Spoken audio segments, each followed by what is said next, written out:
The Chicago Bears enter their bye week at 2-2, but just because they have a week off does not mean we do here on the Hallis Huddle. With about a quarter of the season in the books, we are going to do a quarter season review, looking at what is going well, what is not going well, and what changes or fixes the Bears should be considering during this bye week and throughout the rest of the season. I'm Justin Oniemi, joined today with Bob Weiss, and this is the Hallis Huddle. Welcome in, Bears fans. Thank you for joining us here at the Hallis Huddle. We're 2-2 at the break, something we actually predicted that we were going to be at the break. So you want to keep joining us here for the rest of the season, be a part of the ride, subscribe now. For those who are already subscribed, make sure you comment in this video. Let us know what you think of the first quarter of the season. And not just what you think of the quarter of the season, maybe about some of the breaking news that has just come out in the last day or so. Braxton Jones, my guy, Braxton Jones, is out at left tackle, and undrafted rookie free agent Theo Benedet is in. So, Justin, what are we to make of this? Well, we can't act like it's a total surprise because even in training camp, Ben Johnson said, I want someone to just take hold of that job and win it. And maybe it was going to be Braxton Jones. Maybe it was going to be Ozzie Trapillo. I don't think anyone thought it was going to be Theo Benedet. But it really seemed like Braxton just kind of got the job. Like he didn't earn it per se, but because no one else did, and he's the veteran. And to your point, which is still a great point, for the sake of the Bears this season, it was probably the best thing. But with all that being said, Ben Johnson said this is something that's going to be looked at constantly. And at the bye week, we might consider a switch. And where are we now? We're at the bye week. Now, we saw the benching actually happened in the Vegas game, and it's tough to say, but even in the Cowboys game, I believe, or no, it probably was the Detroit game where it was a blowout. Benedet came in, and was that because of they were already thinking they wanted to make a move like this or just get him some experience? Either way, Braxton just hasn't lived up to what he was, and we keep saying even what he was just barely good enough.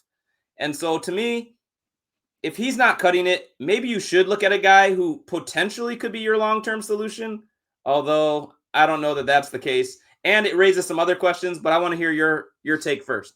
Yeah, let's go with the Braxton part first because, you know, as I was a self-described Braxton Jones flag bearer for, you know, him to take over this job or to keep the job. Actually, that's more what it was. It was his job. Really going into training camp, everybody, other veteran, like I know every job is always up for grab in training camp. That's not what I'm trying to say here. But like he was the only one that was publicly, his job was now an open competition. Every other veteran kept their job. Now he was coming off an injury, which I understand. He clearly has not looked as good as he had in the past. And again, even as good as he was a very average, league average tackle. I understand that. But I mean, what's going on now is it's clear that even though he won the job, because I didn't think a second-round right tackle moving to left tackle was just going to automatically beat him out. That was always a pipe dream. And then the other competition was a third-round bust and Karam Abagaji. It's like I hate to use that bust word, but I mean, here we are, a third-round pick with inactive every week of the season, I believe. What else are we supposed to say? And, you know, an undrafted free agent. I just still thought Braxton was your best choice now. And then in the future, you talk about him get right, get healthy, go sign a big free agent contract somewhere else. Bears recoup a comp pick. Everyone wins, right? And then the season started, and we see how he's playing. Now, I'll maintain that I do believe his pass blocking is as bad or average as it's always been. What I really, truly believe, as I went in the last episode, is that it's his run blocking that has got him benched. And then you even kind of read between the lines. I don't even read the lines so much, but like when Ben Johnson was asked what's Theo Benedet's strengths, it's run blocking, right? And I don't think it's any mystery that Braxton Jones gets benched. Ozzie comes in on the right side and does an adequate job. Theo comes in on the left side, and all of a sudden the run game was fine in the second. I'm not saying it was as dominant as we saw the Raiders on the other side, but I think they had 2 rushing yards at halftime, and they finished with 60-something. So that means they had 60-something in the second half, which on pace is 120 for a game, 130 for a game. Great, fine, that's wonderful. And I think just that little step on the left side, just having all 5 offensive linemen being capable run blockers is a big thing. So I like how you said 60 something and a half, like that was a big accomplishment. Genty had that in one run. But a couple things. Now, first of all, you mentioned how they brought Trapillo in on the right and Benedet on the left. Now, that was only because Darnell Wright was injured. So we are going to have to talk about, if everyone's healthy, what are you looking at? And I must confess, even as a Bears podcaster, until you had said his name, I completely forgot about Karan Amagaji. And that is not a good sign for Ryan Poles. That's not a good sign for Amagaji. And then some people are saying, okay, if you're not going to play Braxton, should he be someone you look to deal at the deadline? Well, not if you don't think you have a swing tackle. And so that's going to depend on a lot of other things. But my question, it is the bye week. You know, of course, you want to try to get healthy during the bye week. Assuming Darnell Wright were to be healthy, who do you think are the Bears starting tackles? Who's their swing tackle? What do you think they want it to be, and what do you think it will be? I mean, to me, it's evident that Ozzie is the right tackle of the future, right? I just don't think that if you've already made the determination that he's a right tackle only. You try him at left tackle, he wasn't good enough, and you move him over to right tackle. And you're not just going to make him a backup. Now, we also know from Gary Rappaport, our guy Gary Ross, that his inkling of what's going on in the building is they are not completely happy with Darnell Wright. And that's what coming from Gary. My interpretation is based on some things that you hear from in press conferences between Roshar and Ben Johnson, is that they love his athleticism. They love the things that he can do that other offensive linemen aren't capable of doing. But it just seems like just some of the mental lapses, some of the holds, maybe some of the blocking assignments aren't there. Now, if you have Ozzie Trapple, who just went in the second round, he just went up against Matt Crosby and looked okay, right? He just looks like this is the guy for the right side. Right. So now you feel pretty good about left guard all the way through right tackle. Well, now I'm something we railed against in the offseason, moving Darnell Wright to left tackle. But is Darnell Wright, if Ozzie is your right tackle, let's just say they like Ozzie at right tackle better than Darnell Wright now. So then is Darnell Wright your best option at left tackle? Is he going to be better than an undrafted free agent in Theo? Is he going to be better than an injured Braxton, right? Is he better than a Boston Karan Amagaji? Is this supreme athlete offensive lineman who, whatever, maybe not be the ideal mental type of offensive lineman that they want, but physically he can just go in there and be better than the other options for the rest of the season? It might be worth a shot.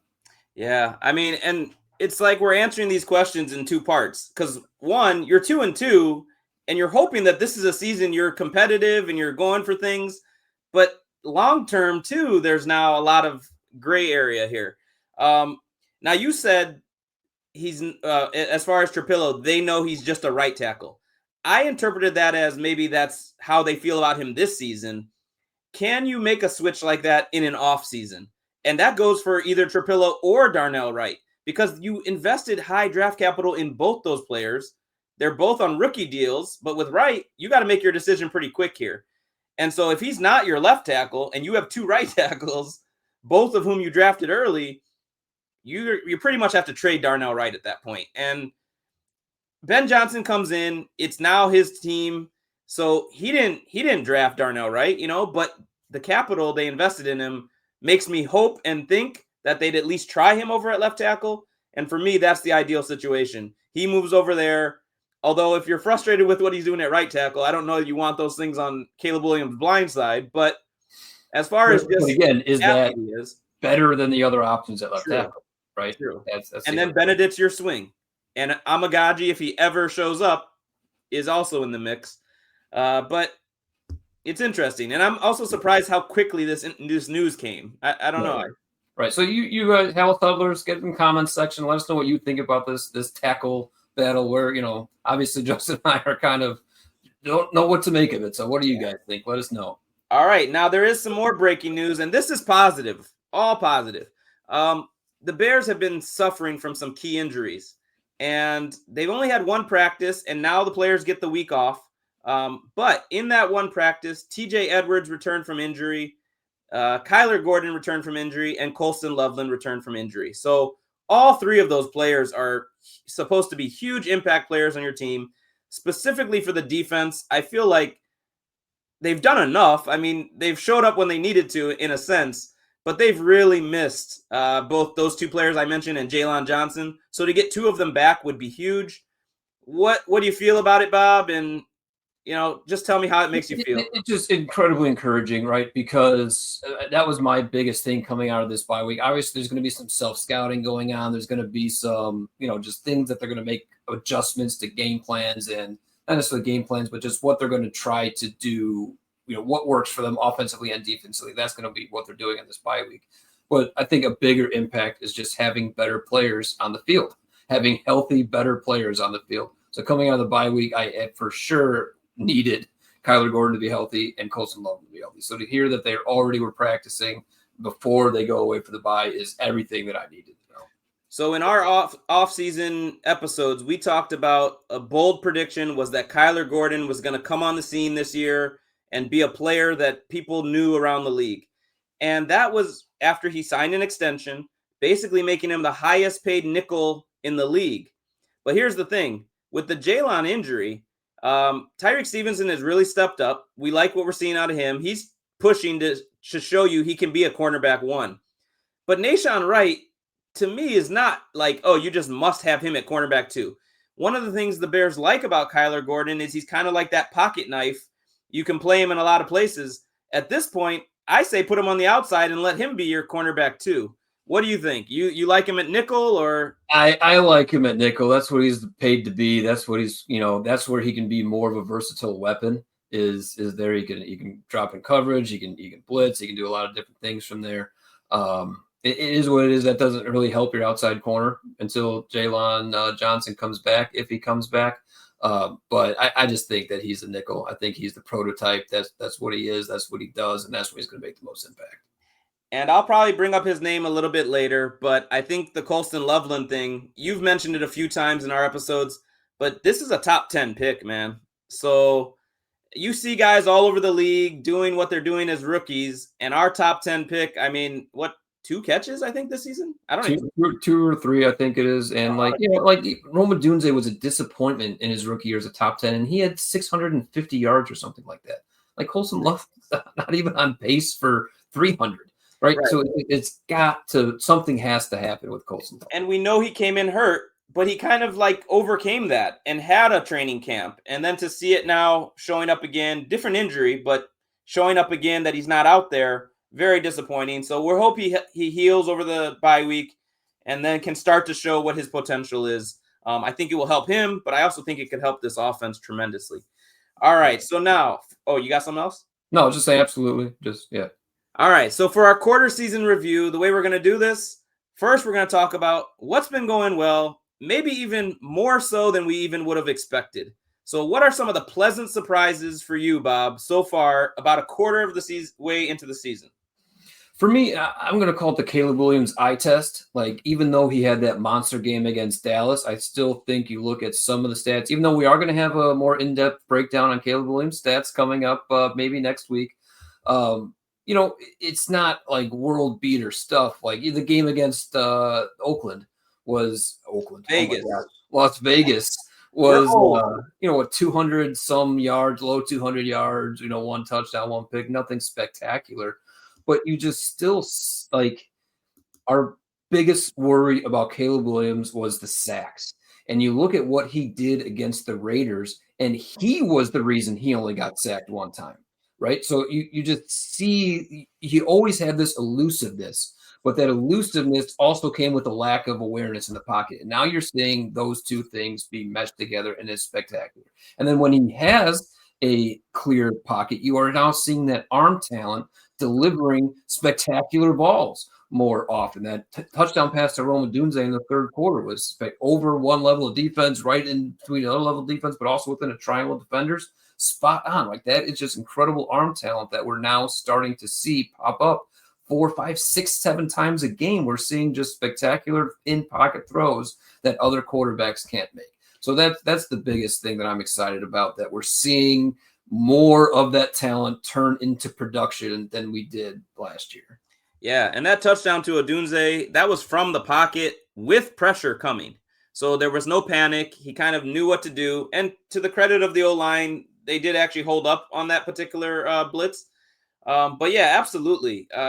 that game, if you look at the total stats, you're right, nothing too impressive, but it was a tale of two halves. I mean, the first half was abysmal across the board. I don't put that on Caleb necessarily, but his second half, and I don't remember his quarterback rating, I think was like 115 in the second half. Very efficient.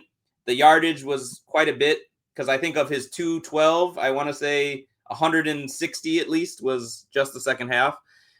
So, yeah, I agree with you. And that's what you want to see. I mean, as much criticism as he got last year, that was a rookie quarterback playing in a bad situation.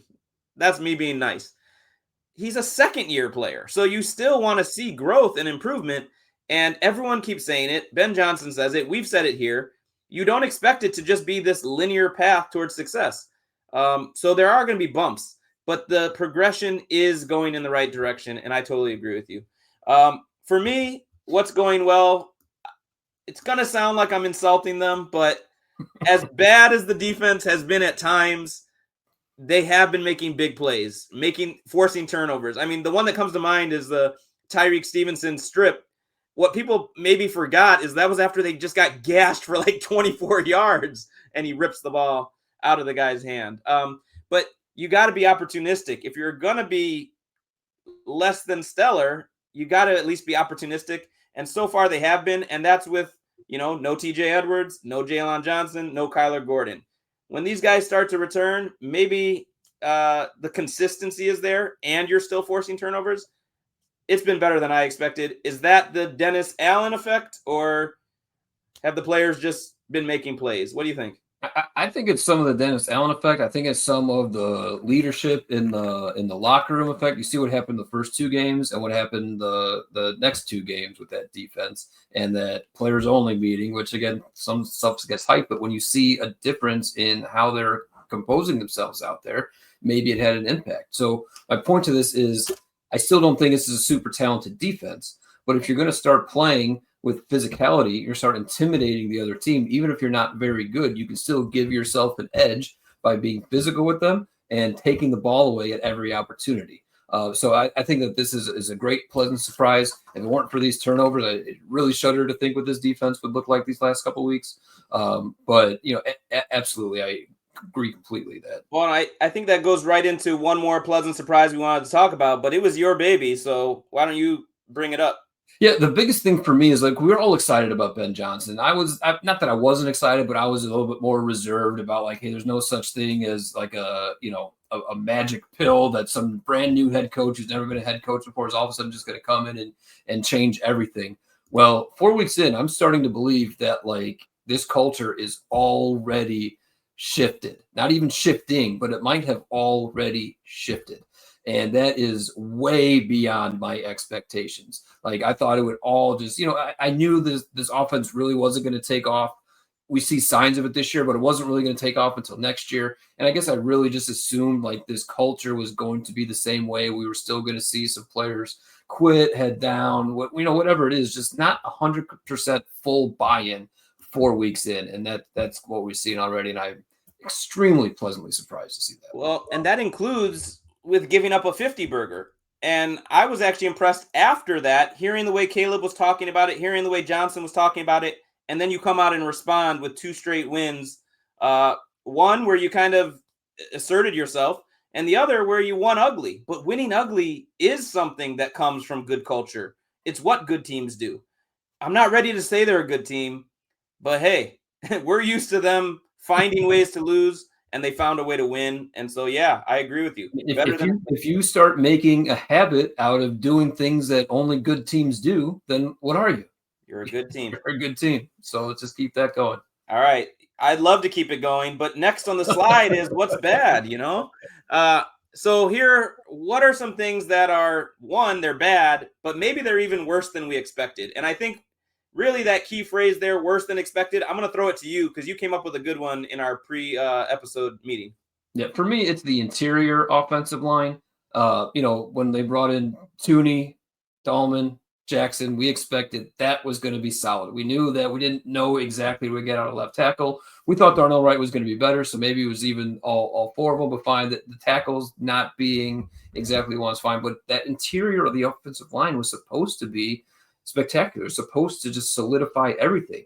And we're still seeing too much pressure coming in on pass rush, on pass plays, and we're still not seeing this run game take off the way we want to. So, like, why is this offensive line that they spent so much money and even some draft pick capital on to address?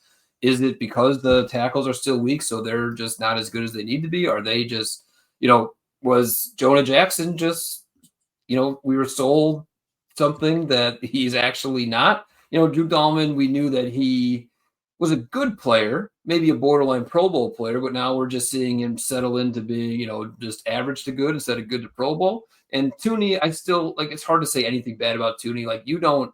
His name never comes up in games, which is a spectacular attribute for an offensive lineman. So I still think he's doing fine, but he's not. The offensive line isn't producing, and he's on the offensive line, right? That's exactly what I was going to say about Tooney. Is I have not heard his name. I'm assuming he's taking care of business, and that's a good thing. Now, with Jackson, he had a bad season last year. He was with a new team. He had been moved to a new position and was injured. So that's the trifecta of excuses for why you might not have played well. But the other thing we have to remember is both him and Tooney are left guards. And someone had to move, and it was him. And some guys seem to be able to make that switch, and it's seamless, and you just think, oh, you can play left, you can play right. Some people, maybe not. Jackson's had a few moments where he's looked very bad, in my opinion. And then more so lately, I feel like he's just been average. But to your point, that's not what we were being sold. We were being sold this is and actually what I was about to say, it is still a huge upgrade from what we had. So let's not forget that. But we did expect a little more. So I agree with you there. It's a little worse than expected. I have one. And this almost is like a this just in, but I'm not prepared to just flat out call it that. But I just gave the defense a little bit of praise, but I said they've been giving up a lot of yardage. Now, Bob, on first down, do you have any idea how bad the Bears defense has been on first down? I don't even know if the Bears know. Maybe they need to watch the Harris Auto because I got some numbers here that are just astonishing. So you've already tipped some of your stats here in our text thread. So I don't want to go, too much, but I know that for sure they are giving up way too many yards on first down. So what would be too many in your mind? Because everyone says you want to get into third and advantage. So that means you got to be to third and four. So if you're at second and 4 all the time, that's pretty bad. So if they're giving up 6 yards on average on first down, that seems pretty bad. 6 would be bad. I agree. Would 7 be bad? That would be worse. Yeah. Would 8 be bad? 8 would also be worse. They are giving up 8.6 yards per first down. How? They're 2-2. So on average, our opponents are in second and 1.5. Exactly. Now here's the thing, though. You could think, oh, the Lions game, you got routed. Yeah. It must have been that. Now the Lions gained 10.7 yards per first down against the Bears. So that's right. Incredible. But week 1 against the Vikings, which included a really bad first half by the Vikings, they were giving up 8.3 per first down to the Vikings. Cowboys, you blew them out. You were giving up 7.4 per first down. And then this week against Las Vegas, giving up 7.6 per first down. The Bears have given up 934 yards this season on first down. So, all right. So I want to go back to that a little bit because that is amazing to me, right? Because again, I think some of those big plays that Detroit had, I'm talking about the 40-yard gain to Amon St. Brown was first. I believe Ashton Genty's 68-yard run was on first down, right? So it's okay. But what you're saying is that their best game this year still averaged 7.4 yards on first down. And that's why I'm saying it's a miracle that they're 2-2 with that statistic alone. Now, to your point, I brought this up pre-episode, not with specific numbers, but I said you'd be astonished, and you said, well, they did force 4 turnovers. So there are other stats that are key stats. And actually, I didn't look it up, but I know Ben Johnson praised them in the victory against Dallas. They've been getting off the field on third down. Mm-hmm. So, where does that fit? Because maybe you're getting gashed on first. Second and 1.5. Times that you've done well, you get off the field Right. on third. But now, so I didn't have anyone to compare to. That's got to be one of the worst in the league, I would imagine. So the only team I compared them to is the Bears offense. So now, Bears offense, what would you say they're averaging per first down? Well, I want to know how this works because I feel like a lot of their penalties have been on first down. They I did find factor in themselves penalties. in 1st and 25 a few times, right? Well, So, the penalties hurt you, but then you get another first down. right. Okay. So, well, give me a number. What do you think the Bears offense is doing? I mean, just the basis of where there's going are they averaging 3.5 yards on first A down? little more. They're at 4.0. Okay. Okay. But 4.0 is about what you would expect because then you're in Right. second and 6. Maybe you gain a few more, or if you don't, you're in Right. third and mid and you try to convert. But basically, raw data, the Bears have given up 934 yards this season on first down. They've only had 466. Woo! So anyway, that's a deep dive in the numbers that I want to see them improve. Surprised the heck out of me. Yeah, that's bad. That's got to improve on first down. You got to think that. You got to think that. All right, now what about things that have just kind of gone, let's go Denny Green. The Bears are who we thought they were. The things we expected to happen. Can you change Um, that slide for me, Babo? oh yeah, here we go. Let's start with the positive, Justin. I'll let you run this out. Let's start with the positive one first. All right, positive. We talked about Caleb Williams, but there's another guy we had our eye on, and that's Roma Dunze. Obviously, I thought he was going to break out because I have him in fantasy, but Roma Dunze has looked the part. He's had a couple drops. We've said it here on the show, but he's getting the targets. I wish I had the numbers. I believe he has 20 catches this year. I think he has 20 catches, but if that's not the number, it's pretty close. 16 of them have been for first downs or touchdowns. He already has passed his touchdown total from last season. He's starting to look like a guy that you can depend on, in all situations. And so that's been really pleasant to see, but it's what we expected. Yeah, I mean, it's the top 10 pick. We talked about this all offseason. The top 10 pick is supposed to be this guy. It's very rare that the top 10 pick isn't this guy.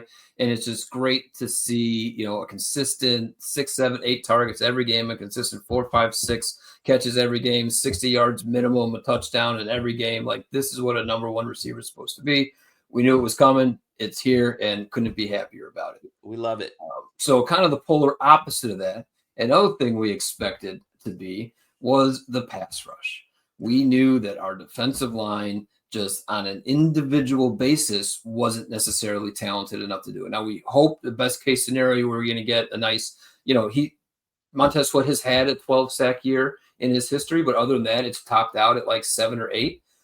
I'll love a Montez Sweat 8 sack season at this point. Give me one of those. We're not there. We're hoping Javon Dexter was going to take that leap into the upper echelon of defensive tackles. He's kind of been non-existent.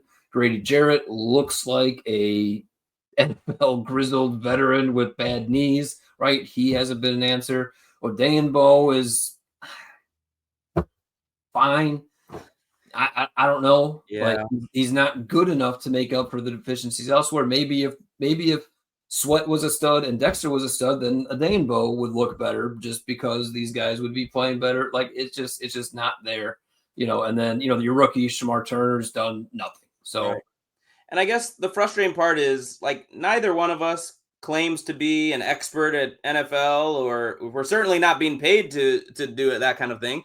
But we were talking about this. The slide says it. This is totally predictable. Where was the move to make Montez Sweat your 1B or even your 2? Because I think that's when he's been at his best.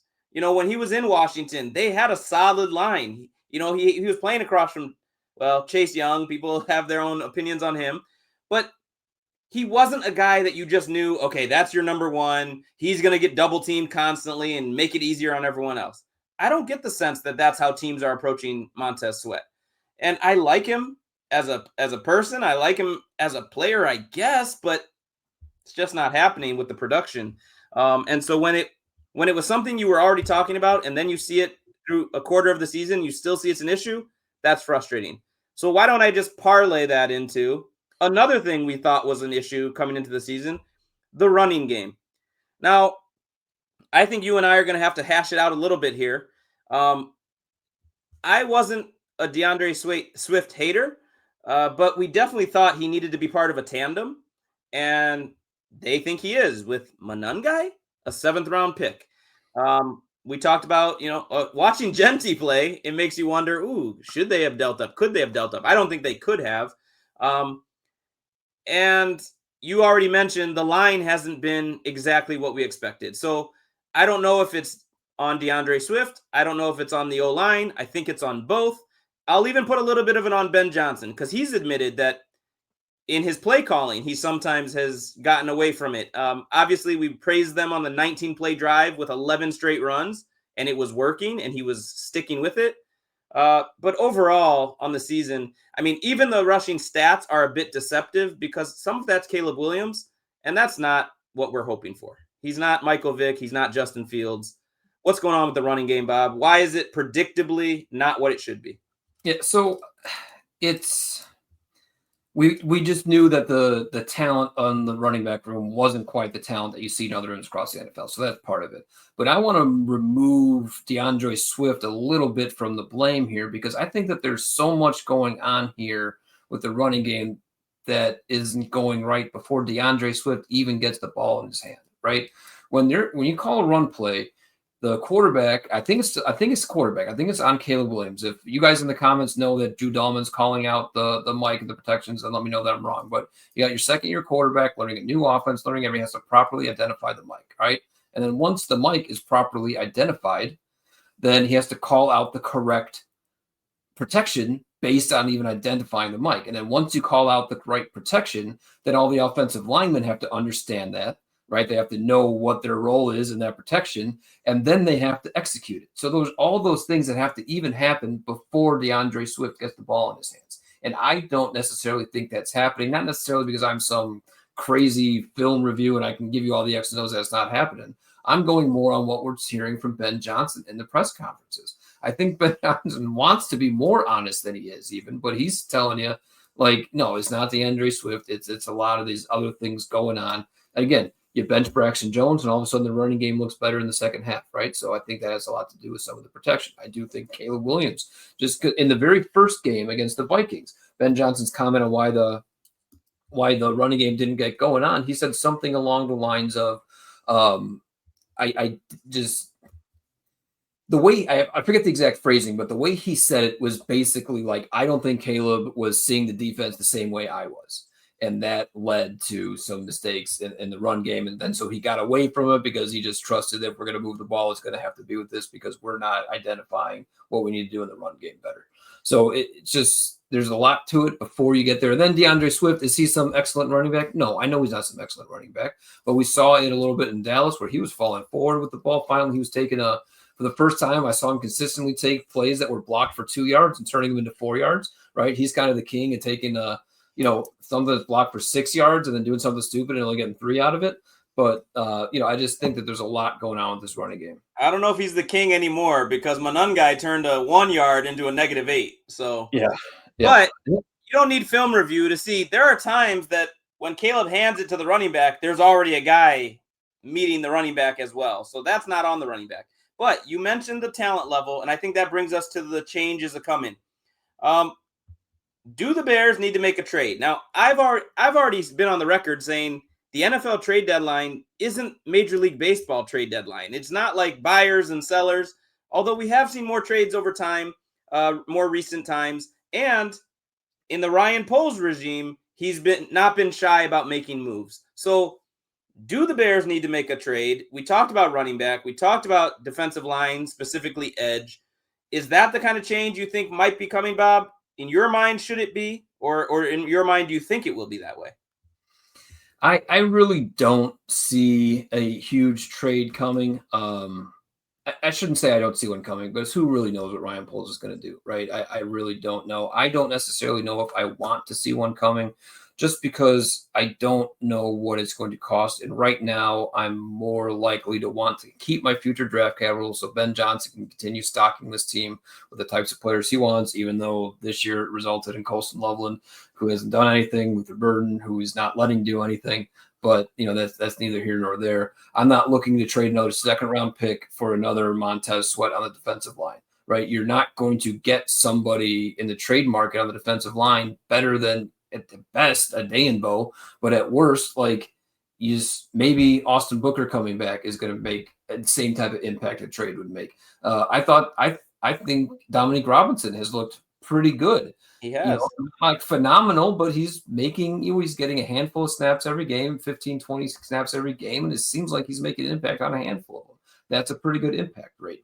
And then as far as running back, I don't really know what you're going to get, right? You're not trading to replace your Manun guy because you just drafted your Manun guy, right? And DeAndre Swift is out of here after this year because of the money on the contract. You got to think they're just going to look to readdress the running back situation. So I just... Why do you have to be so practical, Bob? But I agree with you. Hey, second-round pick for Swift, second-round pick for Claypool. Right. We don't want to do that again. Right. A person I just thought of, things in Miami aren't looking so good. They did finally win a game, but they lost Tyreek Hill. A-Chain, is that a guy you'd go after? But again, the price, and are you investing long-term in him? I don't know. So thank you for bringing up Austin Booker, because maybe he's the shot in the arm they need. Now, he was not one of the Bears we mentioned returning to practice. I don't know where he's at in his rehab, but that's probably what you're going to have to look at.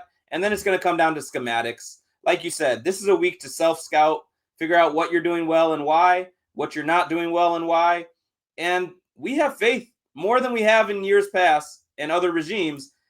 We have faith that this coaching staff either will address things or knows how to. And so I'm guessing, even though I set you up to say, hey, let's start trading, I think the adjustments are going to come from schematics, approach, stopping people on first down. I don't know. If they need help with that, call me. All I did was write down a bunch of numbers, but they're not good numbers. So they need to figure those types of things out, and those, I think, are going to be the adjustments. Now, I actually broke it down by pass and run and I didn't do penalty, but I did keep track of penalties. But if you're going to be a playoff type team, they always say this, you got to be able to run the ball and you got to be able to stop the run. Both of those things are things the Bears cannot do. So they didn't stop the run very well last year, and we said it was because Brisker got injured and Billings got injured. TJ Edwards, like we said, when he comes back, but they need to figure that out schematically, I feel like. I don't think it's a personnel thing at this point. Yeah, I mean, I don't disagree with anything that you're saying, but I do just think in terms of change coming from within, I just think if this offense just continues to improve a little bit, ramp up the efficiency just a little bit, where, we had a bad offensive game against the Raiders and still scored 25 points. If you can be an NFL team that is consistently getting 30 points, you can win a lot of games, because the NFL is not that good. There are not that many good teams in the NFL, right? We looked at our schedule. We thought going to the Bengals and the Ravens were automatic losses. And now look how those games might look, right? The Packers look like world beaters, and then they lose to the Browns and then barely, get out of Dallas without a loss, right? There's 3 or 4 actually good teams in the NFL. And if you're one of those teams that is consistently putting up 30 points, I think that you're still going to win more than you lose, even with all these other deficiencies. Very good. I love it. You're practical. All right. What we've all been waiting for. The NFC North Power Rankings. Is this the week? I'm not going to spoil anything. I'm just going to sit back and listen to the guru. We're about to find out. All right. Not much separates the division in this week's NFC North Power Rankings. We start at number 1 with the Detroit Lions, as they set an example for the rest of the division on what you're supposed to do against bad teams, as they dispose of the Cleveland Browns as an elite team should. The Lions look to continue their streak of dominance next week against the sorry Bengals before a Week 6 matchup against the Chiefs. The Green Bay Packers remain at number 2, despite failing to dispose of the Dallas Cowboys in the same manner the Bears did only a week prior. Jordan Love played well for almost the entirety of the game, but in the final seconds of overtime, he still gave room to doubt his ability to lead a championship team. The teams behind the Packers in these rankings are not nearly as far behind as their fans might think. Fuck the Packers. And number 3 is the Chicago Bears. On a 2-game winning streak, they managed to get out of the basement of the division for the first time of the season in these power rankings. After winning the type of game this franchise almost always loses, it's hard not to start believing that maybe Ben Johnson is actually changing the culture in Chicago. Coming in at number 4, it's the Minnesota Vikings. Possibly the worst team in a division in the NFL, the Vikings came up short against the Pittsburgh Steelers in Dublin. Losing to the Steelers in a battle of perennially 8 and 9 teams doesn't bode well for the Vikings' future, but it's also hard not to have continued faith in Kevin O'Connell, given what he's been able to do with Carson Wentz in his 2 starts. The Vikings take on the Browns in Week 5 in London. And those are your power rankings. All right. If you're going to take the North, you have to first get out of the basement. So I love that the Bears have climbed from 4 to 3. Now, I know Rob's not here, so that's why I'm going to mention this. You just said Detroit's number 1. You talked them up, and you said this week they got a cupcake. They're probably going to take care of business. Sounds like week 6, they're going to have a marquee matchup against the Chiefs. It looks like that's probably what the NFL will be focusing on. Now, I don't know, though. The Bears' bye, from an injury standpoint, is coming at a good time. But from a NFC North power rankings, with them idle, can they hold on to the 3 spot? The Packers are also on a bye this week. That's true. That's interesting. So, I mean, if, let's just say the Vikings go on and absolutely obliterate the Browns, that's just an interesting thing because the Browns have just played the Packers, Lions, and now Vikings. So how does that impact things with everything on a bye? So this thing has been a lot more fun to do every week. I knew it was going to be fun because we all thought that the NFC North was going to be a tight race this year. We all were thought the Bears were going to take a jump. But honestly, week to week, putting this together has kind of been a tough thing. Now, an oddity of the schedule is you just mentioned the Vikings' loss this week was in Ireland. The Vikings-Browns game is in London, I believe. Correct. So the Vikings got to stay. So I think they have a little advantage in terms of being acclimated and things like that. You never know. You never know how it's going to go. Games. Right. So, and then they're going to be on their bye coming out of that. So we'll see. 100%. All right, Bobo, it was a pleasure. I love talking Bears with you. You got anything else? I honestly don't. I think we covered a lot. Feels good. I mean, I went to the Cubs game today. Tough loss, ugly game, unexciting game, but they're going to get it tomorrow. Can't wait to see it. That's right. I don't think I've ever said this in my life, but go Cubbies. Hey, come on, man. I sat on the couch with you every single game of that White Sox. That's what I'm saying. That's what I'm saying. Right, go Cubbies. There you go. So, all right. And, of course, bear down, claws up. No. Ready, break.